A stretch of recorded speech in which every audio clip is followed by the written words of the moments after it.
Каждый из нас может быть разным. Мы можем выглядеть по-разному, мы можем чувствовать себя по-разному, мы можем вести себя по-разному. У каждого из нас свои особенности, характер, привычки, поэтому каждый и неповторимый. И все мы выбираем, какой же версией себя быть, стать, какая же версия будет давать уверенность, радость, в какой же версии мы будем ощущать себя счастливыми.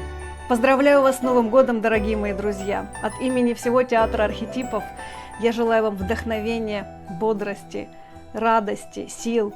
И пусть ваша работа над собой, над своим имиджем подарит ту самую магию и то самое ощущение, которое вы бы хотели испытывать, когда смотрите на себя, когда взаимодействуете с другими людьми. Ваша Ирина Барышевская. Я всегда рада быть рядом во время вашей трансформации. И 2 января мы уже увидимся в большом, полном выпуске. До встречи!